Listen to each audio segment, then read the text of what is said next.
Good morning, everybody. Good morning. Glad you guys are here. Hope you're here joining us. So give us a wave or a hi if you're here joining us this morning. I'm Liz Dexter Mazza, and this is Jim Mazza. We Go Together. Thanks for joining us. Hi, Lindsay. And like I said, we're glad you're here. And we just thought we'd start off this morning, talking about what it's like to parent through COVID-19 here with you all. For some of you who don't know who Jim and I are, we are both psychologists. I'm a clinical psychologist for adolescents and adults, and Jim is a school psychologist and a professor at the University of Washington.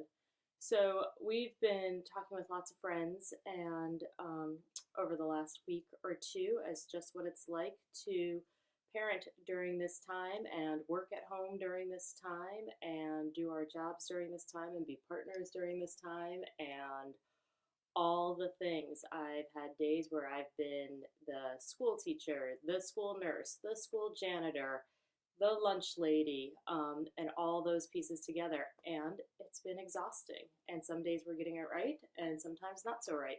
So give us a thumbs up if you can, if that's been kind of your life the last week and a half, so we can see that we might be experiencing some of the same things that you might be. Hi, Heather. Hi, Ashley. Thanks for joining us, guys. Appreciate that you're all here with us this morning. And hi, Cindy.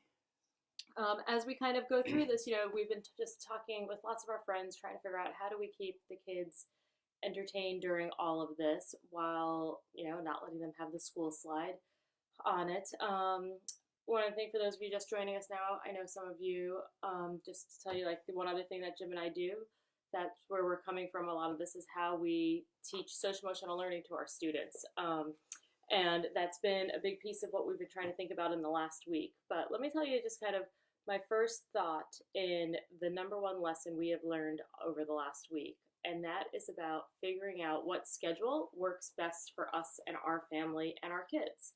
I think that's probably the thing that I've talked a lot to so many of my friends about.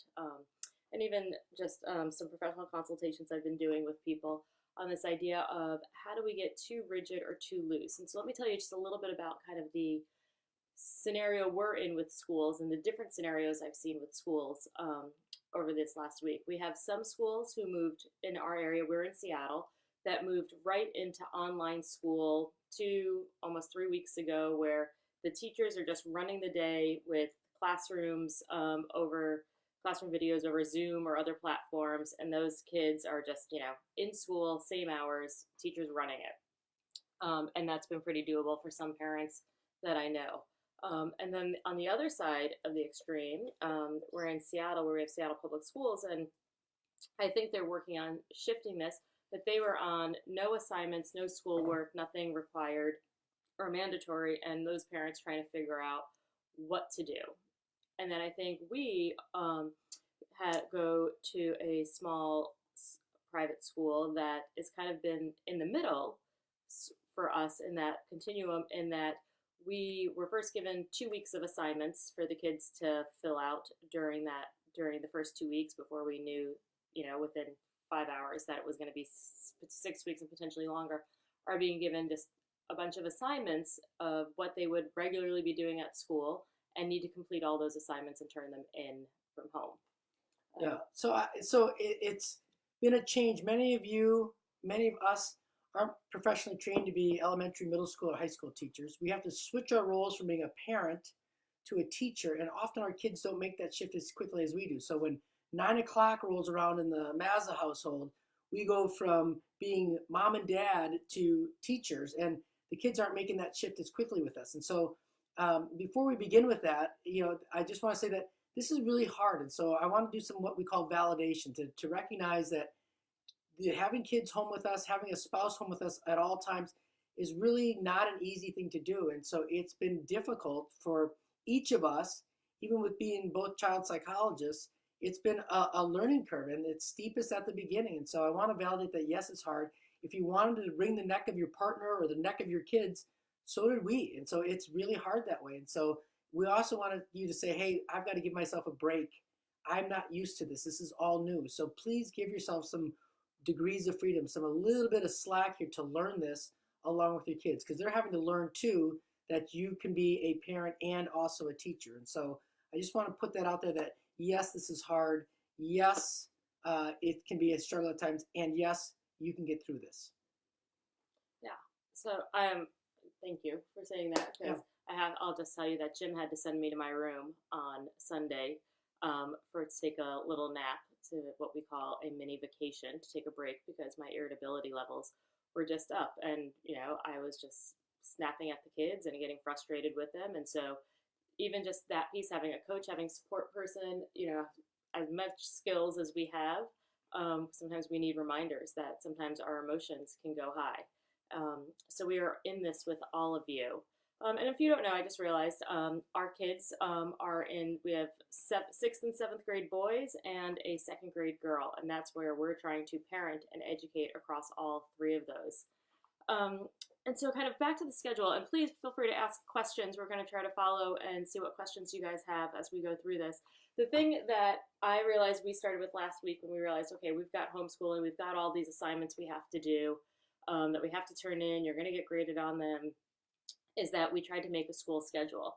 And I'll show you a picture of the school schedule that I made to start, which, looks like, okay, trying to keep them in as much of a normal school schedule, matching what they do as we can.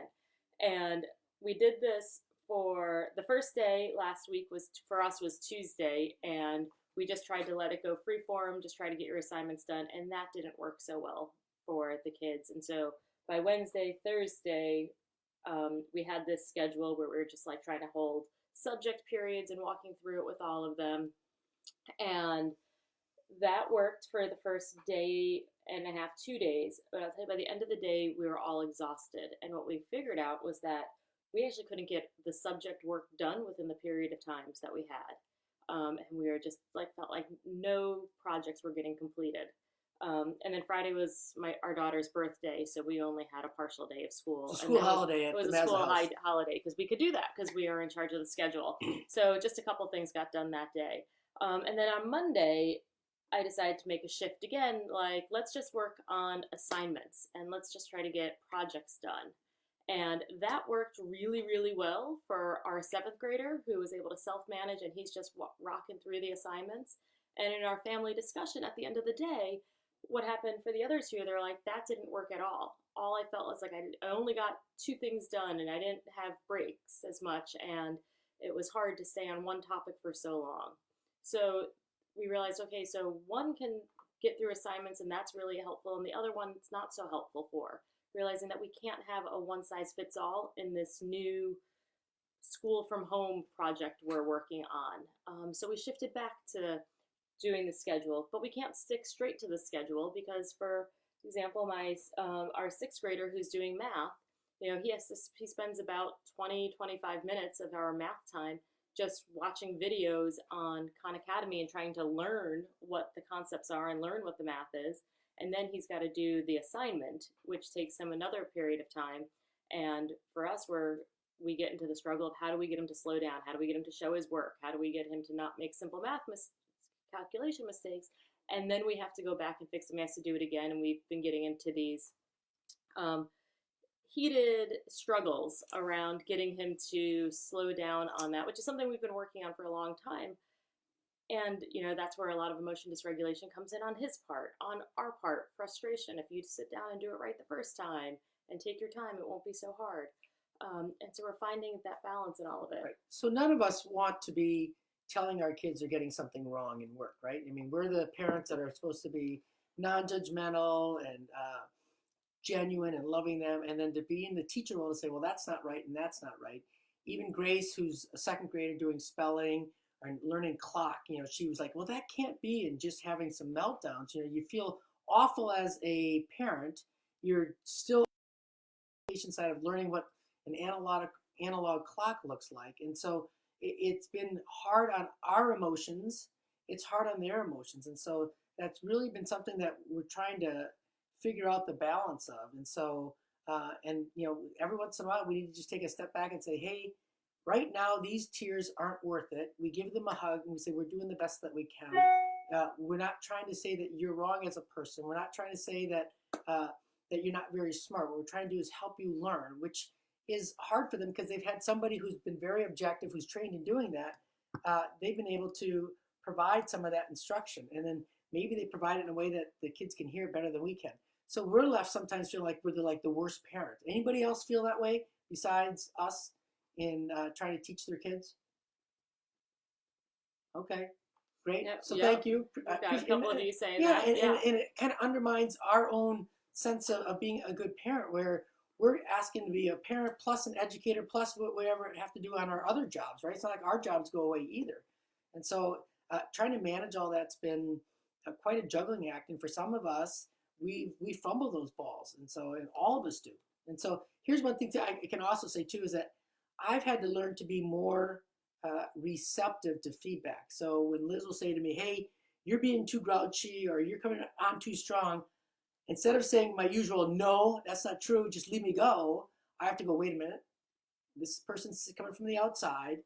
I look at Ashton and he's all upset with me, or Grace, and they're upset with me. I'm like, okay, maybe she's right. And the same thing with Liz. When I had to go take a nap on Sunday, she didn't fight me on it, which was really different, right? And so I really appreciated that. And it just having timeouts from our teaching role, which we don't normally have, has been helpful. So being able to listen to each other, a little bit more patient with each other, has been helpful. And that's a part of it is for us, I think, really, and this is what I think is helpful. Hopefully, you'll take away with this is perspective, right? And that we really have to think about perspective of where we are right now and what's happening. And a friend of mine sent me a text yesterday that helped us I thought really helped shift my perspective is on the concept between what homeschooling is and home working. And so I went and looked at what is homeschooling? What's a typical amount of time that somebody who's truly doing homeschooling, what does that look like? And I found answers that like sometimes homeschooling is at max 3 to 4 hours a day of school. And for the younger kids, like K through 3, it's only like 1 to 2 hours, sometimes 3 hours of school for the whole day. And here we are trying to get all these assignments done, and we're actually doing 5 to 7. We try to start at 9, and we're finishing somewhere between 3 and 4 with school for our day. That's not homeschooling. That's home working. And just trying to manage the kids and doing assignments, because I'm not actually doing teaching. I'm not doing lectures. We're not going outside and doing activities to learn about projects. We're not having straight electives. Yes, they're still taking piano lessons and which is really cool that they're having piano lessons over Zoom with their piano teacher. We're having PE during the day and trying not to get injured when we do it. And we're doing recess, so we're trying to keep some of those structures that are in there. So I want to get to Adam. Good to see you. Thanks. I just want to comment that Adam has commented that it's nearly impossible to try to do all these different pieces. And I want to say yes. And so I think it's a really good point that Adam's making, that juggling these things, and we're new to it still, is really hard. So you have to give yourself a break. And then Nancy said, so how do you do that? What DBT skill do you use to take that break? How do you notice it? And then what do you do to take that break? So I'll tell you the first thing I've done, and one of our DBT and DBT Step Say skills is one of our mindfulness skills of wise mind. And it's this concept that we have 3 states of mind. We have our reasonable mind, which is all fact and logic based. And then we have what's called emotion mind, which is really all emotion based. It's when basically our amygdala has taken control of our prefrontal cortex, right? Our decision making, problem solving part of our brain. I always think of it as like our emotion mind has just blindfolded all of our executive functioning and ability to problem solve, right? And we can't see anything. And I know when I'm starting to hit those moments, and if I can take a pause, ask myself, is this wise mind or is this emotion mind? That's one of the things that helps me. And just even that one question, am I in emotion mind right now? Right? Yesterday, when I was struggling with Ashton over a math assignment and trying to get him to slow down and noticing I'm getting frustrated that he won't use a piece of paper to show his work and he tries to do it all in his head, and my tone is going up and my irritation is going up, and having to ask myself in that moment, is this wise mind or is this emotion mind? Am I getting stuck in the battle of control and anger and getting him to sit there, or am I pushing him to through this difficult point so he can see the effectiveness on the outside? And sometimes yesterday I felt like it was a wise mind. You thought I was maybe getting into emotion I mind, did. and you were trying to separate it, and we had to kind of have a conversation about We it. did, and the thing is that it's not all on you though, right? And so you don't have to be all the good cop, bad cop type of a situation, right? And so I was trying to work with Ashton as well, as because I could hear Liz getting frustrated, and Liz's point was good. Ashton just wasn't hearing it, right? He was digging in. He's got probably way too much of his dad in him, right? He get being stubborn, and so what happened there was he wasn't being effective. So I had Ashton slow down and say, "Look, every time you do this problem in your head, and you're smart."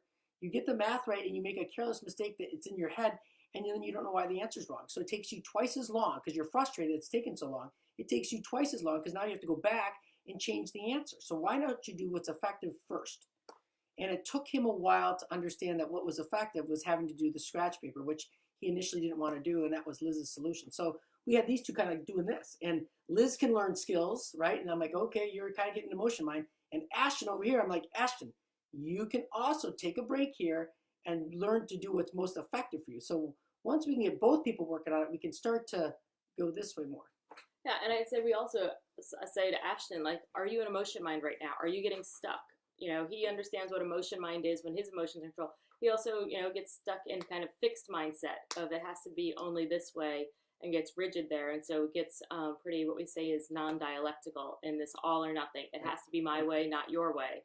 And when we can use that language with him, that helps to give him some shift too. And that helps a lot. So, you know, if you can think about for yourself, like, are my emotions in control right now? Or am I finding a balance with Right. knowing that I'm frustrated and what's reasonable and logical at this point with each of them? So making That's that been a big wise mind piece. decision, right? That's in between those two, reasonable mind and emotion mind. Making that wise mind decision is a good place to be. And if you find that you're actually in emotion mind, then we'd say, hey, maybe let's take a staycation. We just need to take a break, right? And that's what kind of Liz did. I think it was on Sunday or Monday. There's just that 2 hour break from it all, right? And then, you know, having somebody to kind of fill in for her at that point is helpful if you have a partner that can do that. So that's also in our improved skills. So it's one of the times when our emotions are taking over, we want to take that break, and we call that a vacation. Yeah. And not only did I take the break, Ashton took the break also. Right. He went and laid down and read. I made them both go lay down. And I went and slept for 2 hours. And what's interesting, sorry, I'm interrupting. What's interesting there is Liz slept, Ashton did not, right? And Ashton, the first thing he said to me, Dad, I really needed that. Thank you for making me take a break, right? And so he got to come down, work on his math a little bit more. Liz slept for a couple of hours, and they were both in a better place to come back at the academic side at 3 o'clock, 3:30, whenever that was. And so I think it was helpful that way. Yeah. So, you know, notice when I always think is like, I've got to get my prefrontal cortex back online, right? When I got to get my decision making and problem solving back online versus my emotions. Right. And just being able to mindfully take a breath, take a pause, notice that and ask yourself, is this emotion mind or is this wise mind running the show right now? Something we can do to help get through this. Go ahead. So Nancy had asked us a question, and I'm just noticing that it's about 7:18. If there are other people that have questions, go ahead and type them in, and we'll try to address them as well. So we want to try to make this as much of a community and interactive interface as we can, knowing that our limits of technology are pretty strong. So. Yes. Thank you for being on here, for us not knowing exactly what we're doing. Hey, Gosha, aloha from Hawaii to you. Thanks for joining us. She's up really early. Yeah.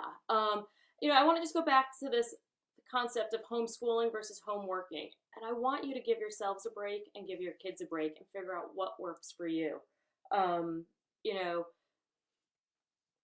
5 to 7 hours a day of doing assignments is really hard for all of us. And that's kind of where we've had to really work on a lot of validation with our kids so that they could see that and they could be more comfortable with, you know, if you need a break, take it. And some of the breaks we're doing is like, you know, 1-minute dance parties or just going upstairs and reading when we need to, or going outside and shooting hoops and playing a game of bump on that. Because the other thing I keep thinking about, again, like this is not for many of us, and here in Seattle, it's not 2 weeks off of school and you just got to get some assignments done. Right now we're in the 6-week long haul, and there's lots of talk, and we don't know what's actually going to happen. The lack of talk, like, we're not going back to school this year. So the other thing I'm thinking a lot about is, how do I want my kids to feel about me at the end of the day and at the end of this whole experience, and how do I want to feel about them? Like, what's our relationship going to look like, and is this effective for what I'm trying to get them to accomplish today and in this moment, and is it effective for what I want for our family and our relationships when this is over? That's what we have to think about throughout the day.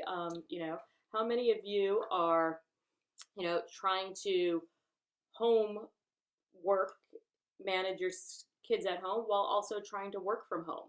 We have two full-time jobs, and we're trying to balance all of that with five of us in one house at the same time also, and that's exhausting. So we also have to think about, how do we have to change our routines to be supportive of each other, Right. shifting to when I have to see patients through teletherapy and have meetings online, that you can't be in meetings because Right. somebody's got to be trying to manage the kids. And when you have 3 to 5 hour meetings trying to teach your courses, I can't have that, and trying Right. to figure out whose time needs to be balanced there, not whose time is more important or whose appointment's more important, but figuring out those Right. pieces. And that Nancy just commented about that. How do you do this with when both parents have to work at home? It's hard, and I'll tell you right now, Nancy and everybody else, that my biggest frustration in the first 10 days was me trying to get work done for the University of Washington during this 5 to 7 hours of education. It happens right in the middle of the day, though, right? So it happens from like, we have to get them breakfast, and at 9 o'clock until 3 o'clock, which is my main working time for the university, we're now being middle school and elementary school teachers. And Liz will call and say, hey, I need help here and there. And so it's interrupting that way. And so I'm having to learn that my time, although I know it's going to be temporary, I'm going to have to give some time that I would normally use for the university.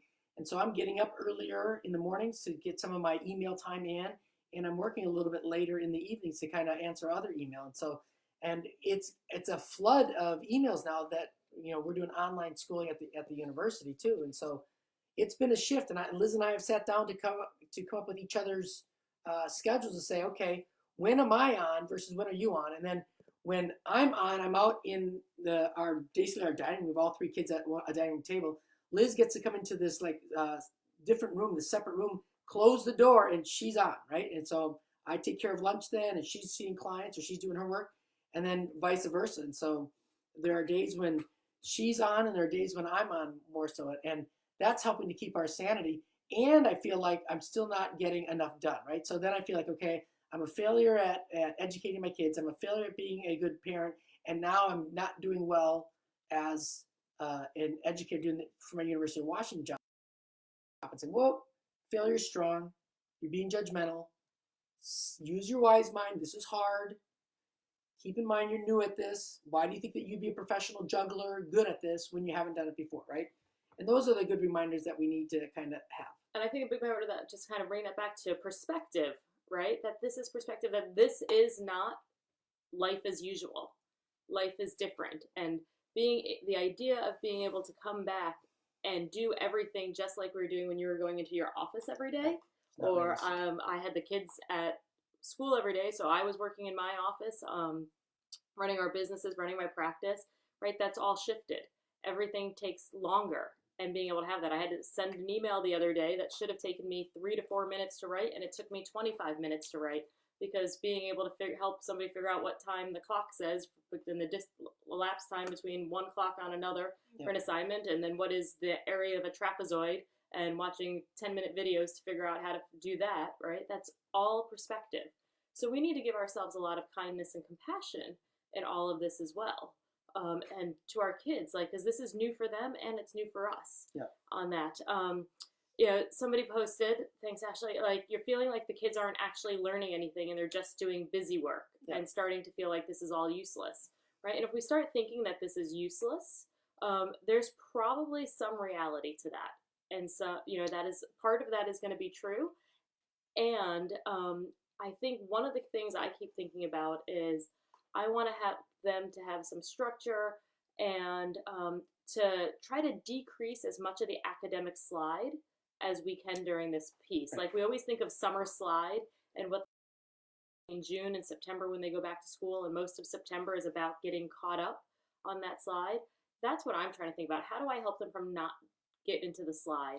And how do I relax my schedule and requirements on what they have to do? Some of the busy work, of writing, writing down everything they're doing for PE and writing a reflection on their PE activities for the week. I'm not doing that because that is not as high of a priority. So, as a parent and as the person who's making the educational decisions right now, I am really looking with perspective on what do they need to do, what can I let go of, and what am I not going to get stuck on. And I've given some of that feedback to some of our teachers, and some of them come back already and said, like, the Spanish assignments that they have to do, if they can do them, great, and don't stress yourself out over that. If they've got more of their academic subjects that they have to get some things done for. So we're trying to find balance. We're not caught up on all of the math assignments, Right. and we're trying to help our kids to have perspective, especially our youngest, who's getting into I have to get it done or I'm going to get in trouble, right? She's going to get mad if I don't get this done. Like that, all that we're trying to get them to let go of. Yes, we want to get some of it done and to let go of like what happens if you don't. Right. I think the 30,000-foot view, Ashley, and it's a great question, is that we want to keep the brain using those functions, right? We want to keep the neurons kind of strengthening for math and for Spanish and for art. I mean, so left hemisphere and right hemisphere, we want to try to keep those things working, whether they learn exactly this function or this exact spelling thing. I think that's less important because that's our teacher's job to kind of get them instilled in them at this point, because we think that our students are going to go back to having their teachers teaching them. I think we want to do is keep exercising their minds and keep their frontal lobe where a lot of that executive functioning is taking place.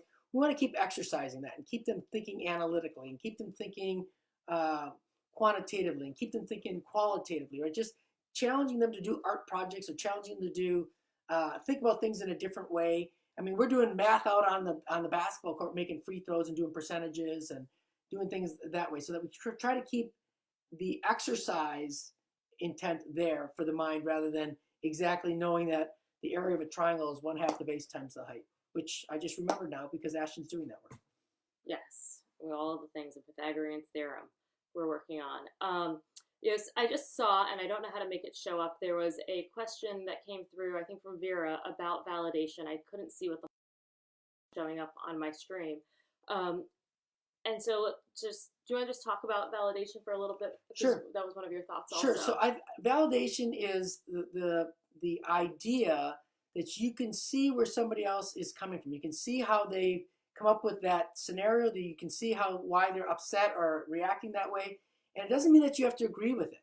It means that you're able to see it, and you're able to say, oh, this is how they interpreted my reaction to them. This is how they said this. So, when our kids are little, second, third, fourth grade, you'll correct them and they'll say, oh my God, I am so stupid. I never get anything right. I'm the worst child ever. Does that sound familiar to anybody? Right? And you're like, oh my gosh, that's not the intent of what I was trying to do. And here they're coming from that, right? And so if all they see is us correcting their behaviors, we can begin to see how they experience that, right? So we can see how they're coming from that spot. And so we can validate, I can understand that you think mom just corrects you or dad corrects you, that it's really hard. And I want you to know that that's not how I see it, right? So we can see their point of view, validate it, and say, you're right, this is really hard. It's hard to have mom and dad as a teacher, and we're doing the best that we can, right? So just because you can validate it doesn't mean that you agree with them. And that's the important part. You can still be who you are. You can still correct them. You can still discipline them, all right? Because they've done something that is against the house rules or the school rules or what you just told them to do. You can validate them and still stick to your spot. So you can validate without approving of their behavior. So validation helps us get unstuck, helps your child get unstuck by being able to give them a hug. You can see where they're coming from, and they still need to do their homework. They still need to do their spelling. They still need to do dishes, or they still need to do their science fair project, right?